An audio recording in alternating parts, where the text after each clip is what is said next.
बिस्मिल्लाहिर्रहमानिर्रहीम। सबसे पहले मैं आप तमाम साफिया हज़रात का हमारे ये प्रेस कॉन्फ्रेंस कौमी असम्बली हल्का 264 PB 44 और PB 45 के हवाले से है। हरम 47 और 48 में रद्द-बदल करने वाले आरोज खिलाफ तहकीकात कराई जाए। हम यहाँ पे जो भी बात करेंगे वो सबूतों के तहत करेंगे। कोई ऐसी बात हम नहीं करेंगे कि जो हमारे पास प्रूफ ना हो। ये हमारे पास फार्म 45 है कौमी असम्बली की, और ये हमारे पास फार्म है सूबाई असम्बली की। सूबाई असम्बली पे मलक फैसल मलक लियाकत बात करेंगे। कौमी असम्बली पे इलेक्शन में दो चीजें होती है। 8 फरवरी को होने वाले इलेक्शन में जिन असताज़ा कराम की या जिन अफसरान की ड्यूटी लगी हुई थी, हर पोलिंग स्टेशन पे उन्होंने हमें फार्म 45 दी है। उसको कहते हैं प्रिजाइडिंग अफसर। हम रात को 2 बजे तक 1500 लीड से मुकाबला PTI और BNP के दरमियान हर जगह। हमारे वोट 11,500 वोट हमारे पास पड़े हुए। और अगले दिन इलेक्शन 8 फरवरी को है। अगले दिन 9 फरवरी को फार्म 47 जारी किया जाता है आरओ साहब की तरफ से। आरओ क्रिप प्रैक्टिस टेम्परिंग में इन्वॉल्व है। आरओ NA 264 असिस्टेंट कमिश्नर, उन्होंने अपने उहदे और हल्फ से रोगर्दनी की है। हमें जीतने वालों से कोई गरज नहीं है।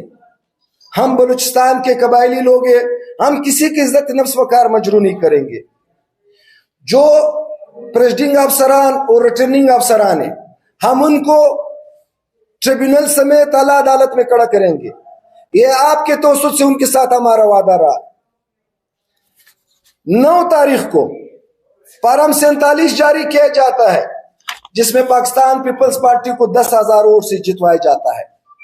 उसके बाद हमारे इंसाफ लहर फोरम के एडवोकेट अब्दुल हकीम जरीन साहब, महबूला काकड़ साहब, हम बमाए पाकिस्तान तहरीक इंसाफ के तमाम उहदेदारान जिम्मेदारान हम गए। डिप्टी कमिश्नर ऑफिस जहां पे हमें नहीं छोड़ा गया, हमने वहां पे रिकाउंटिंग के लिए एप्लीकेशन दी। 47 फार्म जारी करने के बाद पाकिस्तान पीपल्स पार्टी को 10,000 वोट दिए गए। उसके बाद हमने एप्लीकेशन दी रिकाउंटिंग के लिए। बाय डाक सूबाई इलेक्शन कमीशन कापी आपके पास है, इसके साथ नती है। जब उन्हें पता चला 47 फार्म के बाद ये जो उन्होंने 9 तारीख को फार्म जारी किया, उसके बाद एक फार्म और उन्होंने जारी किया कि 13 तारीख को आप तमाम को बुला के आप सब उम्मीदवारों के सामने हम ये ऐलान करेंगे। हमें बुलाने के बजाय 13 तारीख को 12 तारीख को फार्म 49 जारी किया गया। 10,000 से एकदम वो 14,000 तक पहुंचा दिए। हमारे कहने का मकसद ये है कि जो धांधली हुई है उसके साफ शफाफ तहकीकात होनी चाहिए। आवाम के मैंडेट पे डाका डाला गया है। हमारी मेहनत पे पानी फेरा गया है। हम चाहते हैं कि जो स्क्रैप प्रैक्टिस में इन्वॉल्व है, हमने उन्हें कहा, एडवोकेट साहब बैठे हुए, हमने उन्हें कहा कि आप हमें बुलाए, रिकाउंटिंग दोबारा गिनती मेरा राइट्स बनता है, हमें बिठाए।